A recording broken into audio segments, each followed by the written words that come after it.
जय श्री कृष्णा। बेहद की परम शांति। चतुर्थ अध्याय। श्री भगवान बोले, मैंने इस अविनाशी योग को सूर्य से कहा था। सूर्य ने अपने पुत्र वैवस्वता मनु से कहा और मनु ने अपने पुत्र राजा इक्ष्वाकु से कहा। हे परंतप अर्जुन, इस प्रकार परंपरा से प्राप्त इस योग को राज ऋषियों ने जाना, किंतु उसके बाद वह योग बहुत काल से इस पृथ्वी लोक में लुप्त प्राय हो गया। तू मेरा भक्त और प्रिय सखा है, इसलिए वही ये पुरातन योग आज मैंने तुझको कहा है, क्योंकि ये बड़ा ही उत्तम रहस्य है, अर्थात गुप्त रखने योग्य विषय है। अर्जुन बोले, आपका जन्म तो अर्वाचीन अभी हाल का है और सूर्य का जन्म बहुत पुराना है, अर्थात कल्प के आदि में हो चुका था। तब मैं इस बात को कैसे समझूं कि आप ही ने कल्प के आदि में सूर्य से ये योग कहा था। श्री भगवान बोले, हे परंतप अर्जुन, मेरे और तेरे बहुत से जन्म हो चुके हैं, उन सबको तू नहीं जानता, किंतु मैं जानता हूँ। मैं अजन्मा और अविनाशी स्वरूप होते हुए भी तथा समस्त प्राणियों का ईश्वर होते हुए भी अपनी प्रकृति को अधीन करके अपनी योग माया से प्रकट होता हूँ। हे भारत, जब जब धर्म की हानि और अधर्म की वृद्धि होती है, तब तब ही मैं अपने रूप को रचता हूँ, अर्थात साकार रूप से लोगों के सम्मुख प्रकट होता हूँ। साधु पुरुषों का उद्धार करने के लिए, पाप कर्म करने वालों का विनाश करने के लिए और धर्म की अच्छी तरह से स्थापना करने के लिए मैं युग युग में प्रकट हुआ करता हूँ। हे अर्जुन, मेरे जन्म और कर्म दिव्य अर्थात निर्मल और अलौकिक है। इस प्रकार जो मनुष्य तत्व से जान लेता है, वह शरीर को त्याग कर फिर जन्म को प्राप्त नहीं होता, किंतु मुझे ही प्राप्त होता है। पहले भी जिनके राग, भय और क्रोध सर्वथा नष्ट हो गए थे और जो मुझ में अनन्य प्रेम पूर्वक स्थित रहते थे, ऐसे मेरे आश्रित रहने वाले बहुत से भक्त उपयुक्त ज्ञान रूप अब से पवित्र होकर मेरे स्वरूप को प्राप्त हो चुके हैं। हे अर्जुन, जो भक्त मुझे जिस प्रकार से भजते हैं, मैं भी उनको उसी प्रकार भजता हूँ, क्योंकि सभी मनुष्य सब प्रकार से मेरे ही मार्ग का अनुसरण करते हैं। इस मनुष्य लोक में कर्मों के फल को चाहने वाले लोग देवताओं का पूजन किया करते हैं, क्योंकि उनको कर्मों से उत्पन्न होने वाली सिद्धि शीघ्र मिल जाती है। ब्राह्मण, क्षत्रिय, वैश्य और शूद्र, इन 4 वर्णों का समूह गुण और कर्मों के विभाग पूर्वक मेरे द्वारा रचा गया है। इस प्रकार उस सृष्टि, रचना आदि कर्म का कर्ता होने पर भी मुझ अविनाशी परमेश्वर को तू वास्तव में अकर्ता ही जान। कर्मों के फल में मेरी स्पृहा नहीं है, इसलिए मुझे कर्म लिप्त नहीं करते। इस प्रकार जो मुझे तत्व से जान लेता है, वह भी कर्मों से नहीं बंधता। पूर्व काल में मोक्षों ने भी इस प्रकार जानकर ही कर्म किए हैं, इसलिए तू भी पूर्वजों द्वारा सदा से किए जाने वाले कर्मों को ही कर। कर्म क्या है और अकर्म क्या है, इस प्रकार इसका निर्णय करने में बुद्धिमान पुरुष भी मोहित हो जाते हैं। इसलिए वह कर्म तत्व मैं तुझे भली भांति समझा कर कहूँगा, जिसे जानकर तू अशुभ से अर्थात कर्म बंधन से मुक्त हो जाएगा। कर्म का स्वरूप भी जानना चाहिए और अकर्म का स्वरूप भी जानना चाहिए तथा विकर्म का स्वरूप भी जानना चाहिए, क्योंकि कर्म की गति गहन है। जो मनुष्य कर्म में अकर्म देखता है और जो अकर्म में कर्म देखता है, वह मनुष्य में बुद्धिमान है और वह योगी समस्त कर्मों को करने वाला है, जिसके संपूर्ण शास्त्र सम्मत कर्म बिना कामना और संकल्प के होते हैं तथा जिसके समस्त कर्म ज्ञान रूप अग्नि के द्वारा भस्म हो गए हैं, उस महापुरुष को ज्ञानी जन भी पंडित कहते हैं। जो पुरुष समस्त कर्मों में और उनके फल में आसक्ति का सर्वथा त्याग करके संसार के आश्रय से रहित हो गया है और परमात्मा में नित्य तृप्त है, वह कर्मों में भली भांति बरतता हुआ भी वास्तव में कुछ भी नहीं करता। जिसका अंतःकरण और इंद्रियों के सहित शरीर जीता हुआ है, जिसने समस्त भोगों का, सामग्री का परित्याग कर दिया है, ऐसा आशा रहित पुरुष केवल शरीर संबंधी कर्म करता हुआ भी पापों को नहीं प्राप्त होता।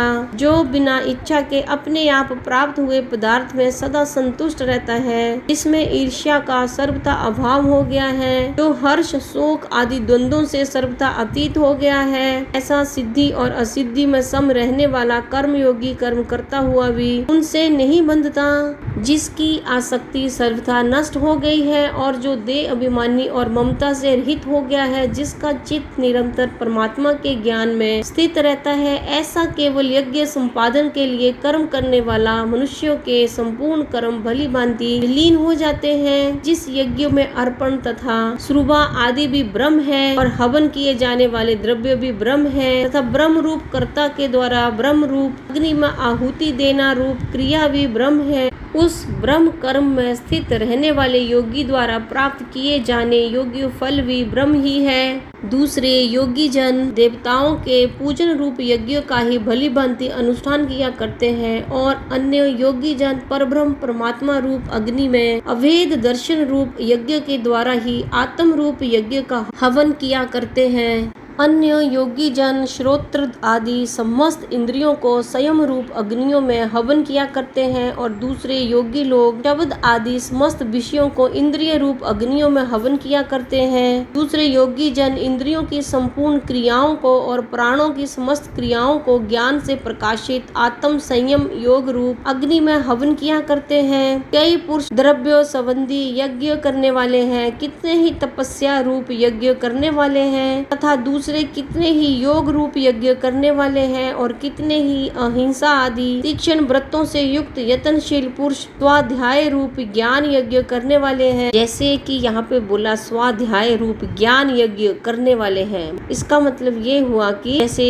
किताबें पढ़ते हैं, कोई भी शास्त्र पढ़ते हैं या आपस में ज्ञान का बात करते हैं, उसको ज्ञान यज्ञ बोलते हैं। दूसरे कितने ही योगी जन अपान वायु में प्राण वायु को हवन करते हैं, वैसे ही अन्य योगी जन प्राण वायु में अपान वायु को हवन करते हैं और अन्य कितने ही नियमित आहार करने वाले प्राणायाम परायण पुरुष प्राण और अपान की गति को रोककर प्राणों को प्राणों में ही हवन किया करते हैं। ये सभी साधक यज्ञों द्वारा पापों का नाश कर देने वाले और यज्ञों को जानने वाले हैं। हे कुरुश्रेष्ठ अर्जुन, यज्ञ से बचे हुए अमृत का अनुभव करने वाले योगी जन सनातन परब्रह्म परमात्मा को प्राप्त होते हैं और यज्ञ न करने वाले पुरुष के लिए तो ये मनुष्य लोक भी सुखदायक नहीं है, फिर परलोक कैसे सुखदायक हो सकता है। इसी प्रकार और भी बहुत तरह से यज्ञ वेद की वाणी में विस्तार से कहे गए हैं। उन सब को तू मन इंद्रिय और शरीर की क्रिया द्वारा संपन्न होने वाला जान।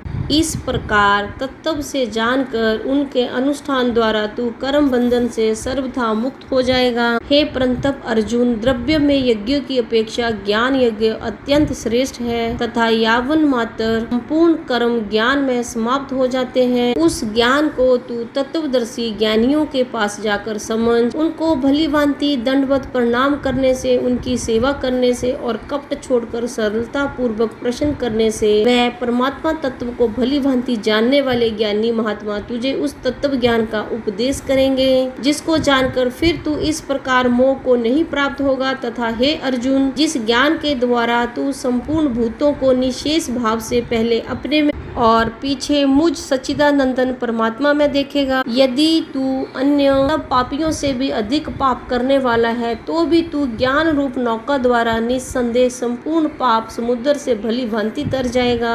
क्योंकि हे अर्जुन, जैसे प्रज्वलित अग्नि ईंधनों को भस्म में कर देता है, वैसे ही ज्ञान रूप अग्नि संपूर्ण कर्मों को भस्म में कर देता है। इस संसार में ज्ञान के समान पवित्र करने वाला निस्संदेह कुछ भी नहीं है। उस ज्ञान को कितने ही काल से कर्म योग के द्वारा शुद्ध अंतःकरण हुआ मनुष्य अपने आप ही आत्मा में पा लेता है। चित्तेंद्रिय साधन प्रायण और श्रद्धावान मनुष्य ज्ञान को प्राप्त होता है तथा ज्ञान को प्राप्त होकर वह बिना विलंब के तत्काल ही भगवत प्राप्ति रूप परम शांति को प्राप्त हो जाता है। विवेकहीन और श्रद्धा रहित संशय युक्त मनुष्य परमार्थ से अवश्य भ्रष्ट हो जाता है। ऐसे संशय युक्त मनुष्य के लिए ना ये लोक है, ना परलोक है और ना सुख ही है। हे धनंजय, जिसने कर्म योग की विधि से समस्त कर्मों का परमात्मा में अर्पण कर दिया है और जिसने विवेक द्वारा समस्त संशयों का नाश कर दिया है, ऐसे बस में किए हुए अंतःकरण वाले पुरुष को कर्म नहीं बांधते।